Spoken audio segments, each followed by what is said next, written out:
pertanyaannya, dalam ekosistem sungai, secara berurutan fitoplankton dan ikan kecil berperan sebagai. Dalam suatu ekosistem akan terjadi interaksi makan dan dimakan antara komponen biotik yang disebut sebagai rantai makanan.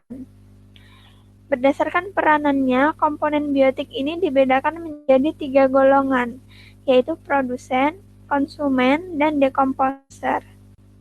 Produsen merupakan organisme yang mampu membuat makanannya sendiri, atau disebut sebagai organisme autotrof.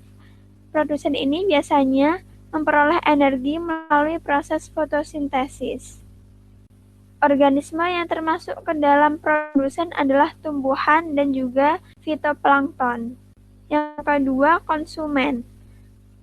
Konsumen merupakan organisme yang bergantung pada makhluk hidup lain karena tidak dapat memproduksi makanannya sendiri, atau disebut sebagai organisme heterotrof. Konsumen ini dibagi menjadi beberapa tingkatan. Tingkatan yang pertama, konsumen primer. Konsumen primer merupakan konsumen pemakan produsen. Jadi konsumen primer ini yang memakan tumbuhan. Biasanya disebut dengan herbivora. Konsumen tingkat kedua yaitu konsumen sekunder.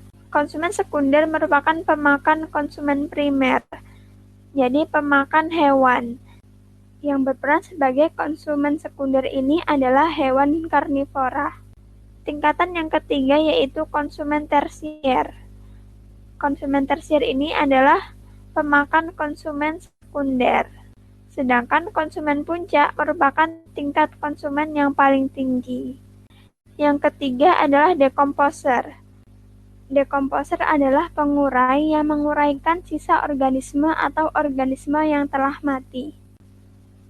Dalam suatu ekosistem perairan akan ditemukan organisme-organisme yaitu fitoplankton, zooplankton, ikan kecil, dan ikan besar yang saling berinteraksi membentuk rantai makanan. Di sini fitoplankton berperan sebagai produsen. Sedangkan zooplankton berperan sebagai konsumen primer yang memakan produsen. Ikan kecil berperan sebagai konsumen sekunder yang memakan zooplankton atau konsumen primer, sedangkan ikan besar adalah konsumen tersier yang memakan ikan kecil atau konsumen sekunder. Jadi dalam suatu ekosistem sungai, fitoplankton akan berperan sebagai produsen dan ikan kecil berperan sebagai konsumen sekunder.